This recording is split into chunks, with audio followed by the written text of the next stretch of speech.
Puji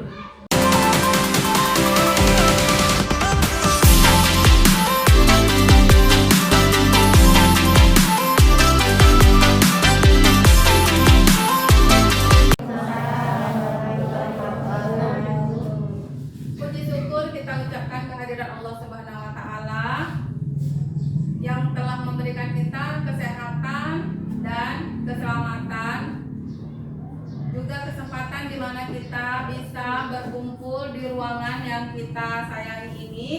Kita akan sama-sama mendengarkan sosialisasi mengenai budaya positif, yaitu budaya positif ini adalah program ataupun modul yang kami bahas di Guru Penggerak Angkatan 8. Terima kasih yang sebesar-besarnya saya ucapkan kepada Bapak dan Ibu yang sudah sudi menyempatkan waktunya untuk mendengarkan sosialisasi dari saya. Hanya Allah lah yang bisa membalas kebaikan dari Bapak Ibu. Semoga nanti kesulitan-kesulitan yang kita alami juga dipermudah. Baik, nah mudah-mudahan nanti dari penjelasan yang saya paparkan di sini kita jadi tahu budaya positif yang begini itu disebutnya apa. Budaya positif yang seperti ini termasuk bagian apa gitu. Nah, ini adalah konsep inti dari budaya positif. Perubahan paradigma belajar. Disiplin positif, nilai-nilai kebajikan, kebutuhan dasar manusia, motivasi perilaku manusia, posisi kontrol guru, keyakinan kelas, dan segitiga restitusi. Nah, ini konsep inti budaya positif di sini seperti perubahan paradigma belajar. Perubahan paradigma belajar ini yaitu pemikiran kita tentang pembelajaran di sekolah, di dalam kelas kita masing-masing. Kemudian disiplin positif. Disiplin positif ini juga tidak hanya kita jalankan di dalam kelas kita, di lingkungan sekolah kita juga disiplin positif ini perlu kita jalankan supaya terbentuk karakter siswa kita yang lebih baik lagi. Kemudian nilai-nilai kebajikan, kebutuhan dasar manusia. Kebutuhan dasar manusia ini juga ada kepada murid kita, nanti kita akan bahas lagi. Kemudian ada motivasi perilaku manusia sampai segitiga restitusi. Lanjutkan. Nah, ini adalah pembelajaran dengan paradigma baru. Pembelajaran paradigma baru merupakan pembelajaran yang dirancang berdasarkan prinsip pembelajaran berdiferensiasi sehingga para peserta didik belajar sesuai kebutuhannya berdasarkan tahap perkembangan sesuai teori psikologi modern untuk mewujudkan profil pelajar Pancasila.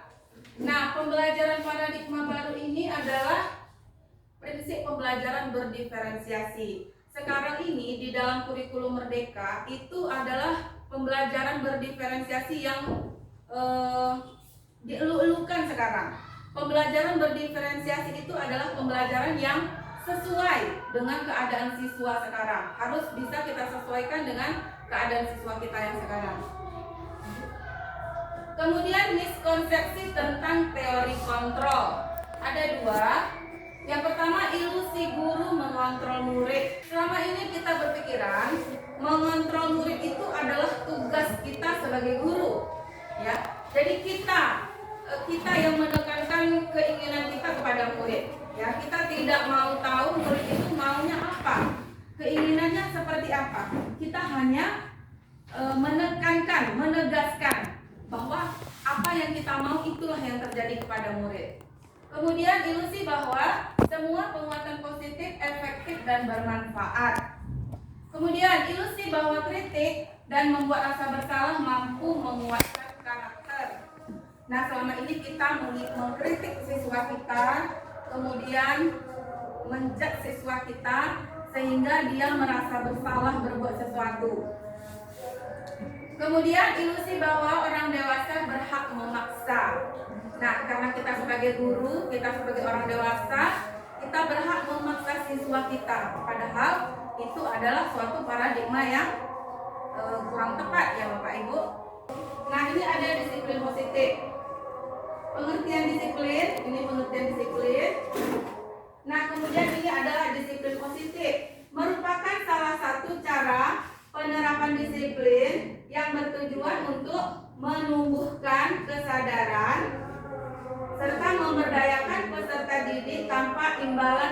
penghargaan, ancaman atau hukuman.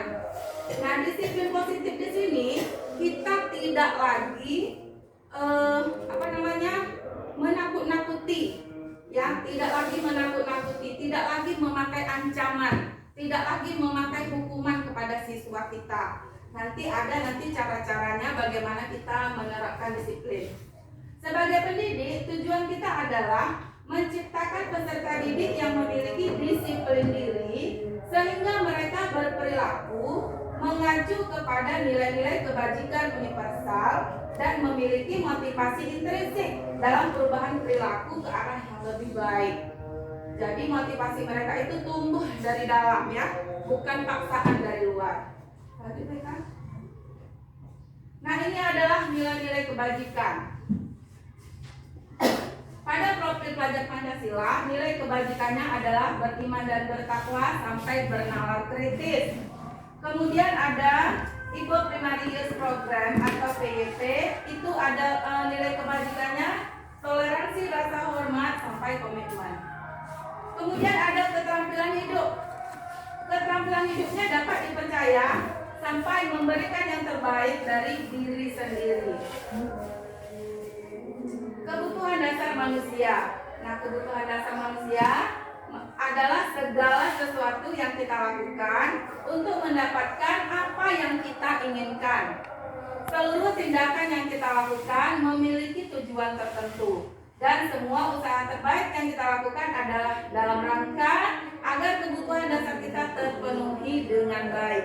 Nah, disitulah kadang-kadang kita ketemukan anak-anak kita banyak yang nakal, lasak, kadang berkelahi dengan teman-temannya. Sebenarnya mereka itu untuk memenuhi kebutuhan dasar dia. Dia inginkan apa? Ya, itulah kita sebagai guru harus bisa melihat kebutuhan dasar dari murid kita itu apa. Nah, ini adalah 5 kebutuhan dasar manusia. Bertahan hidup. Yang kedua, kasih sayang dan rasa diterima. Penguasaan, kebebasan, dan kesenangan. Nah, pada bertahan hidup itu anak-anak siswa kita membutuhkan makanan, pakaian, tempat tinggal, kesehatan, dan keamanan. Kasih sayang dan rasa diterima. Rasa diterima, dipedulikan, berbagi, kerjasama, menjadi bagian dalam kelompok. Kemudian penguasaan, ada harga diri, keinginan untuk dianggap, memimpin, berprestasi, diakui dan didengar. Kalau untuk kebebasan, mandiri, memiliki pilihan, mencoba hal baru, mampu mengendalikan arah dirinya. Sedangkan kesenangan adalah bermain, humor, antusiasme, dan tertawa. Ini adalah 5 kebutuhan dasar manusia. Ya, nah apabila misalnya siswa kita melakukan sesuatu kepada temannya atau melakukan sesuatu di dalam kelas, kita perlu melihat 5 kebutuhan dasar manusia ini. Anak-anak kita itu atau siswa kita itu dia cenderung ingin memenuhi yang mana? Baik, lanjut. Motivasi perilaku manusia. Motivasi perilaku manusia ada yang motivasi ekstrinsik dan ada motivasi yang intrinsik. Nah, kalau yang ekstrinsik itu motivasi dari luar, seperti untuk menghindari ketidaknyamanan dan hukuman, untuk mendapatkan imbalan penghargaan dari orang lain. Nah, seperti biasa kita lakukan ya Bapak Ibu di kelas kita, kadang-kadang anak itu tidak mengerjakan PR atau kadang-kadang mereka lupa membuat sesuatu tugas, kita memberikan hukuman. Nah, jadi karena dia takut dihukum, akhirnya dia mengerjakan tugas, akhirnya dia mengerjakan apa yang kita suruh. Motivasinya itu adalah ekstrinsik karena dia takut dihukum, bukan dari dalam dirinya. Nah, kemudian untuk berbuat yang baik juga seperti itu. Oh, aku ingin jadi juara kelas supaya aku dapat hadiah, supaya aku dikasih uang atau dikasih apa untuk motivasi gitu ya. Nah, itu adalah motivasi ekstrinsik. Nah, kalau motivasi intrinsik untuk menjadi orang yang mereka inginkan dan menghargai diri sendiri dengan nilai-nilai yang mereka percaya. Nah, kalau seperti yang tadi motivasi intrinsik untuk berbuat baik itu aku ingin pintar supaya ilmuku berguna untuk orang lain. Nah, itu adalah motivasi intrinsik. Kemudian ada lagi hukuman, konsekuensi, dan restitusi. Hukuman itu tidak terencana, datangnya tiba-tiba. Murid tidak tahu apa yang akan terjadi, tidak dilibatkan. Nah, kalau konsekuensi itu terencana, disepakati sesuai peraturan. Nah, kalau restitusi, proses menciptakan kondisi bagi murid untuk memperbaiki kesalahan. Nanti ya Bu, saya tunjukkan videonya. Baik, lanjutkan. Nah, ini adalah 5 posisi kontrol. 5 posisi kontrol ini yang pertama adalah penghukum, pembuat rasa bersalah, teman, pemantau, dan manajer. Baik. Nah, ini kalau penghukum. Posisi kontrol penghukum itu kira-kira seperti ini. Ya, hormat pada bendera selama 1 jam. Kadang-kadang kan kita suka gitu ya sama anak kita, Bapak Ibu ya. Ayo sana, hormat bendera 1 jam, berdiri. Nah, itu adalah posisi kontrol kita sebagai penghukum. Kalau pembuat rasa bersalah, berapa kali ibu harus memberitahu kamu? Kamu selalu saja mengecewakan ibu. Kadang kita suka ngomong kayak gitu ya ke anak-anak kita, Bapak Ibu ya. Berarti di situ posisi kontrol kita sebagai pembuat merasa bersalah. Merasa bersalah kepada siswa. Nah, kalau posisi kontrol kita sebagai teman, ayo dong ikuti aturan sekolah. Tolong baru bantu ibu ya sekali ini. Kadang-kadang kita seperti itu ya kepada murid kita. Tolong ya nak, bantu ibu, jangan kayak gitu lagi besok-besok. Kadang seperti itu. Nah, itu adalah posisi kontrol kita sebagai teman. Kemudian posisi kontrol sebagai pemantau. Kamu sudah melanggar aturan sekolah. Kamu tahu konsekuensinya. Setelah upacara kamu beli atributnya ke koperasi dan jangan diulang lagi. Nah, itu adalah posisi kontrol pemantau. Nah, ini adalah posisi kontrol manajer. Apakah kamu tahu kesalahanmu? Kira-kira bagaimana kamu memperbaiki kesalahanmu? Posisi kontrol manajer ini adalah posisi kontrol yang harus dan sebaiknya dimiliki oleh guru. Nah, posisi kontrol apakah aku? Seperti ini ya, ini adalah contoh-contoh kalimatnya. Saya kecewa sekali dengan kamu. Itu posisi kontrol apa? Kalau yang contoh yang saya berikan tadi, ada yang bisa jawab Bapak Ibu? Saya kecewa sekali dengan kamu. Merasa bersalah. Posisi kontrol? Membuat merasa bersalah. Lanjut. Kamu tidak pernah benar melakukannya. Posisi kontrol yang mana? Sama bersalah. Merasa bersalah? Kamu tidak pernah benar melakukannya. Ini apa ya Tri? Pemantau. Pemantau ya. Ya. Ini apa rencana kamu untuk menyelesaikan masalah ini? Solusi. Manajer ya Bapak Ibu. Ayolah lakukan demi ibu ya. Iya, sebagai teman. Kamu tidak pernah mendapat nilai jika tidak mengerjakan tugas. Iya, penghukum ya Bu ya. Nah, itu adalah kata-kata yang sering kita ucapkan kepada anak. Dari situ kita tahu kita di situ posisi kontrolnya seperti apa, sebagai apa gitu. Nah, ini adalah keyakinan kelas. Membuat keyakinan kelas. Keyakinan kelas ini biasanya kita buat awal tahun ajaran baru. Begitu kita masuk ke kelas, kita melakukan asesmen diagnostik kepada anak-anak kita melakukan perkenalan diri. Nah, itu baru kita buat keyakinan kelas. Mengapa? Mengapa keyakinan kelas? Mengapa bukan peraturan kelas?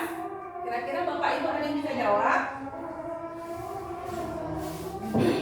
Nah, gambar yang di samping ini adalah kegiatan membuat keyakinan kelas. Ya, keyakinan kelas itu sebenarnya itu dari peraturan kelas. Kita turunkan dari peraturan kelas. Hanya saja keyakinan kelas ini berisi kalimat-kalimat yang positif, bukan kalimat yang negatif. Kalau peraturan kelas kan biasanya kita bilang seperti ini ya, tidak boleh datang terlambat. Ya, jadi kata tidak boleh di situ adalah kalimat yang negatif. Jadi kalau bisa keyakinan kelas di sini kita rubah kalimat positif. Kira-kira kalau tidak boleh datang terlambat itu seperti apa kalimat positifnya Bapak Ibu? Datang tepat waktu. Iya, datang tepat waktu. Berarti di situ kalimat positif. Kalau kita buat di sini kalimat positifnya datang tepat waktu, kemungkinan atau besar kemungkinan anak-anak kita akan terbangun dalam ingatannya positif, ya, kegiatan yang positif. Baik, lanjut Bu Eka. Nah, ini pembentukan keyakinan kelas. Bersifat abstrak, berupa pernyataan universal, dibuat dalam pernyataan positif, sedikit saja agar mudah diingat, sesuai dengan kondisi kelas dan sekolah sehingga mudah diterapkan. Semua warga sekolah atau warga kelas dilibatkan saat membuat keyakinan kelas. Jadi ketika kita membuat keyakinan kelas itu libatkan semua siswa kita. Mereka menginginkan kelas kita itu seperti apa? Kalau kita tanya, kita beri dia kalimat pertanyaan pemantik maksud saya. Nah, di situ kita tanya kepada siswa kita, anak-anak ibu, kita mau kelas kita ini seperti apa? Kita mau kelas kita ini bagaimana? Pasti mereka bisa menjawab. Nah, dari situlah kita bisa membuat keyakinan kelas tersebut. Nah, ini adalah segitiga restitusi. Segitiga restitusi ini adalah proses dialog yang dijalankan oleh guru agar dapat menghasilkan murid yang mandiri dan bertanggung jawab. Kemarin saya pernah lihat dan dengar sekilas, tapi tidak saya ini Ibu Yani kemarin sudah menerapkannya ya. Iya Bu Yani ya. Iya. Saya dengar juga kemarin dia panggil muridnya yang tidak mengerjakan PR kalau saya tidak salah dengar ya. Dia mengadakan segitiga restitusi. Nah, di situ ada menstabilkan identitas, validasi tindakan yang salah, dan menanyakan keyakinan. Nanti baca. Nah, menstabilkan identitas itu seperti ini. Berbuat salah itu wajar, ya. Ketika kita panggil siswa kita seperti itu, kita berkomunikasi dengan dia. Tidak ada manusia yang sempurna. Ibu bukan ingin mencari siapa yang salah dan benar, tetapi ibu ingin mencari solusi dari permasalahan itu. Kamu berhak merasa begitu. Nah, ini adalah kalimat-kalimat yang bisa kita gunakan untuk memulai dialog dengan siswa kita. Ini validasi tindakan yang salah. Ada juga berbagai macam kalimat yang bisa kita gunakan. Kamu pasti punya alasan mengapa kamu melakukan hal itu. Ketika dia sudah menjawab apa yang kita tanya, kita tanyakan lagi hal yang seperti ini. Padahal kamu bisa melakukan hal yang lebih buruk dari ini ya. Kamu patut bangga karena kamu sudah melindungi sesuatu yang penting buat kamu. Kamu melakukannya karena mempertahankan sesuatu yang penting buat kamu. Nah, ini adalah menanyakan keyakinan. Ketika sudah berjalan proses yang dua sisi tadi, kita ke sisi yang ketiga. Apa keyakinan kelas kita? Kita tanya kepada mereka, apa keyakinan kelas yang sudah kita sepakati dari awal? Nilai-nilai apa yang telah disepakati bersama? Seperti apa gambaran sebuah kelas yang ideal menurut kamu? Kamu ingin menjadi orang yang seperti apa? Nah, ini adalah kalimat yang bisa kita gunakan. Nah, penutup ya. Dalam penerapan program disiplin positif, hendaknya guru memiliki standar kepribadian, profesional dan sosial yang baik, di mana guru mampu merefleksi dirinya dalam posisi kontrol saat ini. Bagaimana perjalanan dirinya sebagai among atau manajer yang menuntun murid-muridnya menjadi insan yang mandiri, merdeka dan bertanggung jawab. Nah, itu dalam standar nasional pendidikan.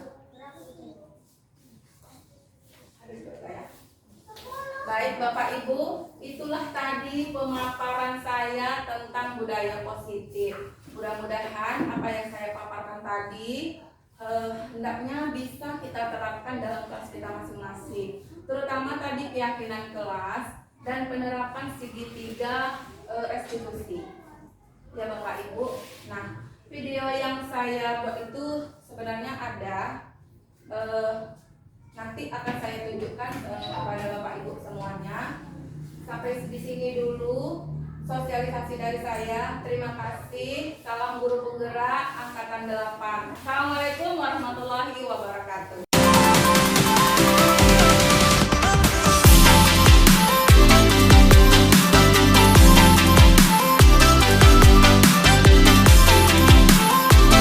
Selamat siang Muraisa. Muraisa tahu kenapa ibu panggil ke sini? Tidak. Tadi Muraisa ibu suruh kumpulkan PR, tetapi Muraisa belum selesai. Dan tadi laporan teman Muraisa tadi menyontek, benar? Bisa diceritakan sama ibu kenapa Muraisa menyontek?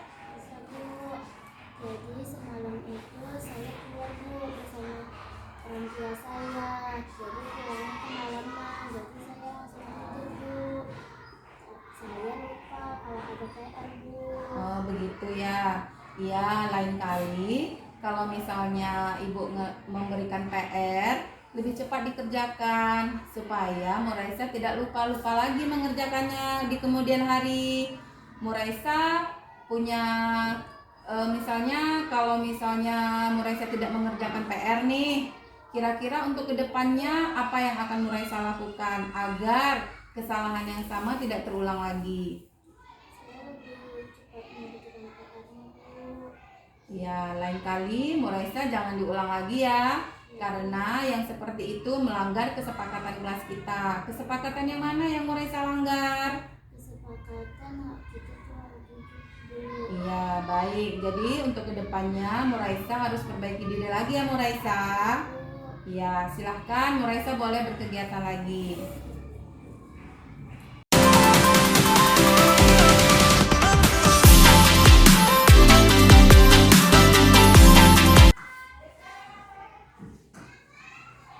Selamat siang Pak Is. Siang Bu. Kamu tahu kenapa ibu panggil ke sini? Tidak Bu. Tadi Pak Is tiba di sekolah jam berapa? 7:30 Bu. Apakah Pak Is tahu kita mulai belajar jam berapa? Jam 7:30 Bu. Iya Bu. Itu artinya Pak Is tahu kalau Pak Is sudah melanggar kesepakatan kelas yang kita buat bersama. Iya Bu. Kesepakatan kelas yang mana yang Pak Is sudah langgar? Masuk kelas 4 Bu. Kamu saya? Saya sudah melanggar kesepakatan kelas kita. Ibu tahu kamu sudah menyesali perbuatan kamu. Boleh Ibu tahu kenapa kamu terlambat masuk kelas? Ya Bu, saya tadi beli kesiangan Bu. Bangunnya sehingga saya tidak bisa mengejar waktu untuk ke sekolah. Karena tadi malam saya terlalu asik dengan TV film kesukaan saya Bu. Baik, kenapa bisa kesiangan bangunnya? Ya Bu, Karena tadi malam. karena Tadi malam. tadi malam saya terlalu asik dengan TV film kesukaan saya Bu. Ibu tahu, memang asik ya kalau kita sedang menonton film kesukaan kita. Seru, tetapi Pak Is harus ingat, Pak Is itu adalah seorang murid. Jadi, ingat kalau besok harus cepat datang ke sekolah. Ya Bu, saya tidak akan mengulangi konsep yang sama. Saya akan mengatur waktu saya untuk belajar dan menonton TV juga.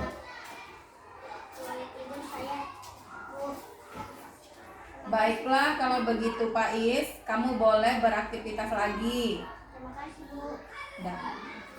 Ini dulu.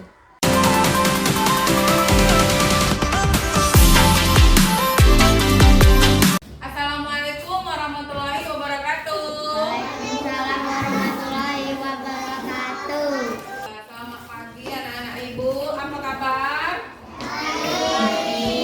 Nah, ini kita baru mulai memasuki tahun ajaran baru. Kemarin kamu di kelas 1, sekarang di kelas 2. Kelas 2 tentu gurunya baru juga kayak ibu, baru ketemu sama ibu. Memang selama ini udah sering ketemu sama ibu, tapi hari ini di kelas 2 ini baru ketemu sama ibu. Ya kan? Nah, karena kita udah masuk dalam kelas, kita perlu membuat keyakinan kelas. Apa? Tahu apa keyakinan kelas? Keyakinan kelas itu adalah yang kita yakini untuk kita patuhi secara bersama-sama tanpa paksaan. Ya, kalau selama ini kita taunya peraturan, iya kan?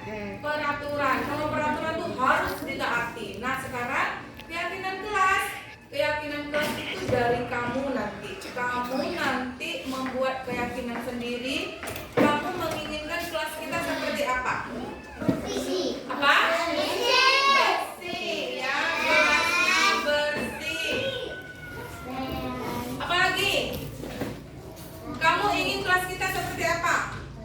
Bersih, rapi. Nah, kalau misalnya nih kita sedang belajar, tiba-tiba ada teman kamu usil, ya ada teman kamu usil sedang mengganggu. Kamu mau nggak seperti itu?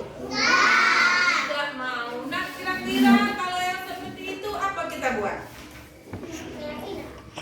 Apa kita buat? Saling menyayangi dan menghargai. Benar nggak? Kalau kita sedang belajar, kita mau dihargai nggak? Supaya kita tidak diganggu. Ya, berarti saling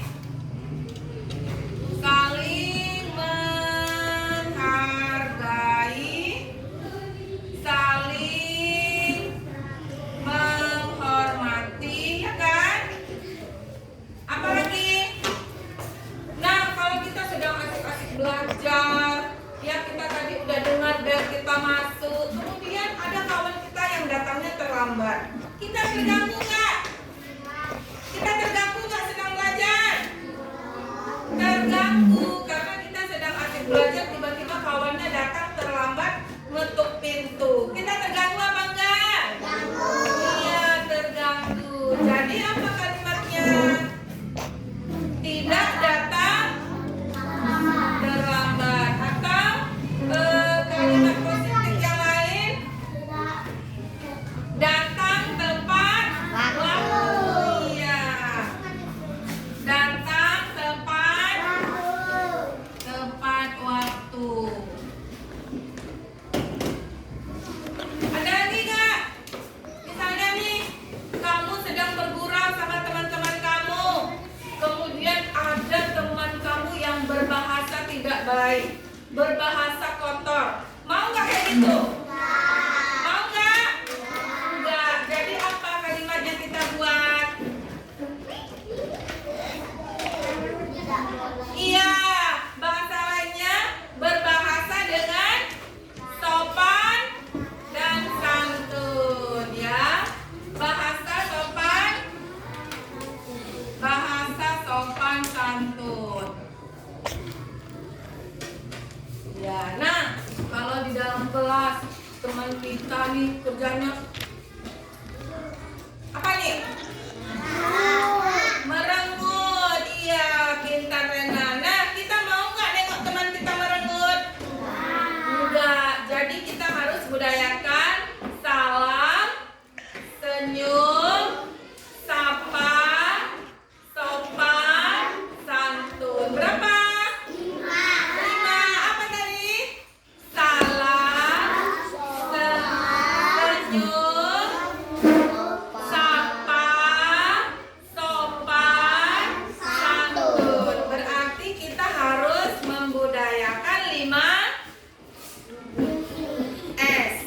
S tadi kan? Salam, sapa, apa tadi? Senyum, sopan, santun. S semua kan? Iya, berarti dia 5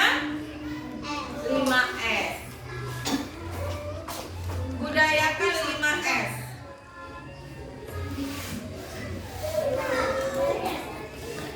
Nah, sudah dapat kita keyakinan kelas kita? Sudah?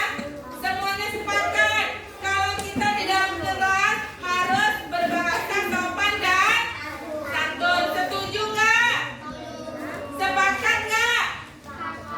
Ibu kurang dengar suaranya. Sepakat. Sepakat nggak kita berbahasa sopan dan santun di kelas? Sepakat. Berarti di sini kita tuliskan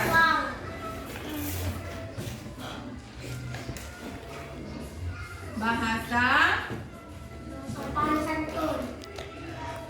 sopan santun. Apalagi tadi? Bersih, rapi. Sepakat nggak kita kalau kelas kita ini harus bersih dan rapi?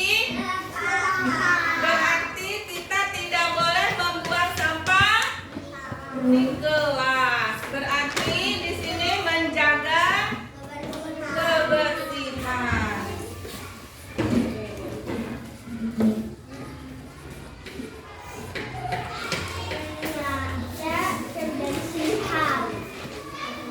Apalagi tadi?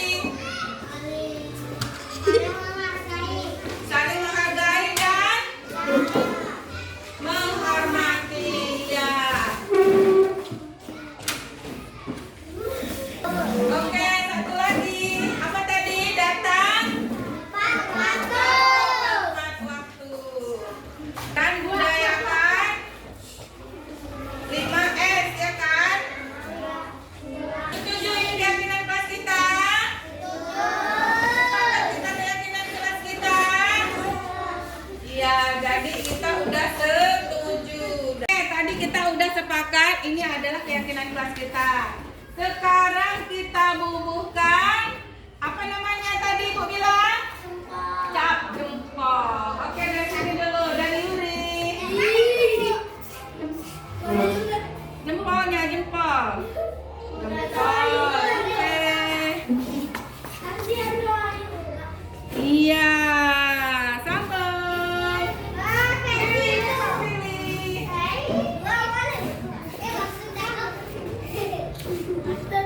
Kita bubuhkan cap jempol. Oke. Sambung.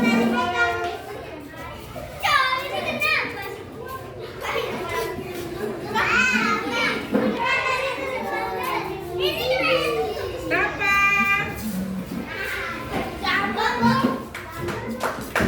Ulang.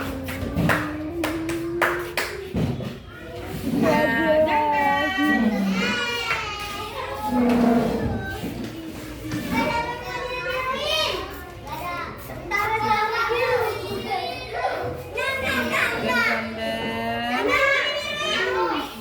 Oke, mantap. Ayo, ayo, ini tua.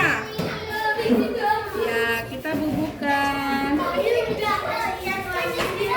Oke, sambung kanan.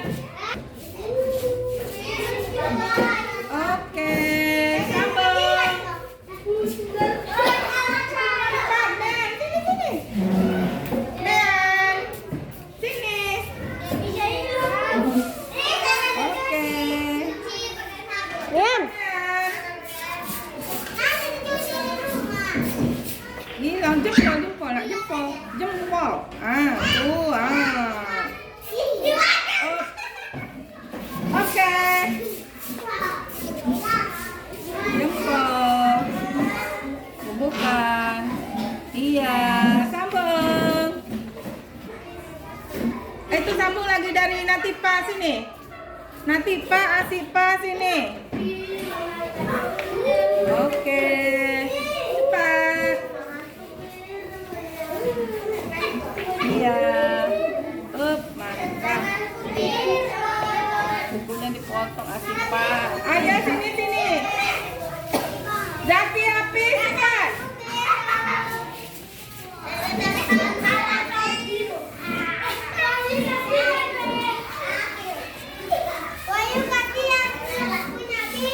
Ayo sambung.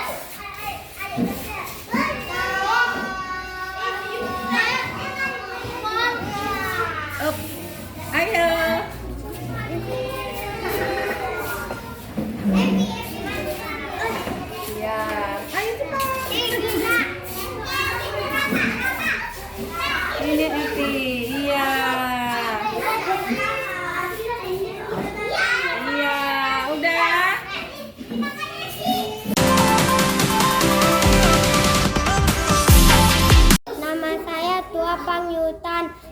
kelas 2A. Saya Wahyu, kelas 2A.